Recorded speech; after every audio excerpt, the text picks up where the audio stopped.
Here is the monthly cash flow plan that you'll want to have available for this video. If you don't have one printed, you can print one out at ramseysolutions.com. Looking for financial peace? You can find it by doing a monthly budget, and I'm here to show you how. All right, here we go. I know budgeting can be scary for some people, but Rachel Cruz says, a budget is permission to spend money, and this is a great way to think about it. If you're like me and you're paid once a month, it makes budgeting really easy. To start your monthly cash flow plan, you want to put your income up in the monthly take-home pay. This is your entire household income, paychecks, child support, alimony, or whatever else you receive for monthly income. Add it all together and it's going to go right here. I am going to go ahead and plug in my $5,500 for my monthly income.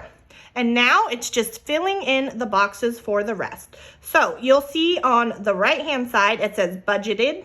And on the left-hand, it says spent. We're going to budget down our right-hand side. And as the month goes, we fill in our spent to see how we're doing. So to start, I'm going to put $500 in for my tithes. This is what I give to my church. And then for charity and offerings, I'm just going to put a 0 because I don't have anything there. I like to do that as a placeholder. You're not going to fill every single box out. They usually have more than what you need. I'm going to go down to my savings and I'm going to keep on going. So emergency fund, I already have that full, so I'm going to do 0. If you're familiar with the Dave Ramsey plan, I am on baby step 4, 5, and 6. So we're already done with our emergency fund. So that's why we don't need to add to it. My retirement fund comes out of my paycheck, so I don't need to put anything there separately. And then in our college fund for our children, we are saving $200 a month. Down here in housing, we pay $1,500 in rent, so I'm going to fill that out. And then I'm going to fill in zeros for all the other things. We do put $50 a month into a separate account for repairs and maintenance, and we have no association dues. As you can see, it goes pretty quick once you start going, and then you're just going to add up your total in the boxes. So I have $200, and then here I have $1,550. I am now down to utilities. So this is where if you use a past bill that you have, it makes it a lot easier. So we have $200 for electric. We don't have any gas. We do spend about $150 on water. Trash is included. We have $200 cell phones, $80 internet, and then we do not have any cable or TV service. We have that there. And then I'm going to jump up here to groceries. We spend about $700 on food. This is a really tricky one when you start budgeting. Is groceries. People tend to under budget, and that's okay. Do what you think you're going to need and then do your spent as you keep going on your budgets. About the 3rd or 4th month, you get a better hang on what you actually spend at the grocery store. I'm going to do $300 in our restaurants category.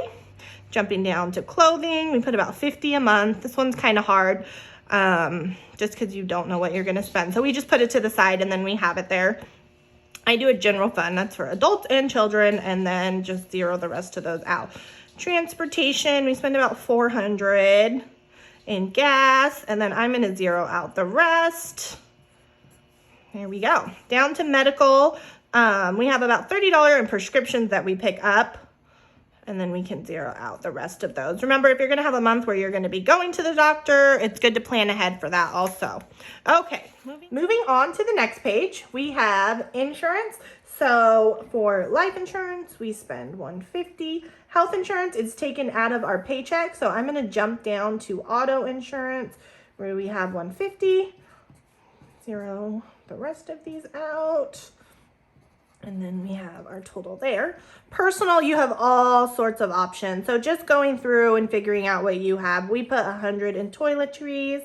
And then down here, I'm gonna put Christmas. We like to save all year for Christmas. So we have $200 a month that goes into there. And then the rest of these are just gonna be zeroed out. I'm gonna use a line for now. And then that gives us a total of $300. Over here in recreation, we have entertainment money. We do $300 a month for that. This is where I'm going to leave a circle because we're working on saving for a vacation right now. So any extra money we have is going to go into there. For debts, we don't have any. So I'm going to go ahead and put a cross on that. We are debt free and we have zero there. For purposes of the video, I already added everything together to save us a little bit of time. So our bills add up to $5,160. I'm going to write that there for now.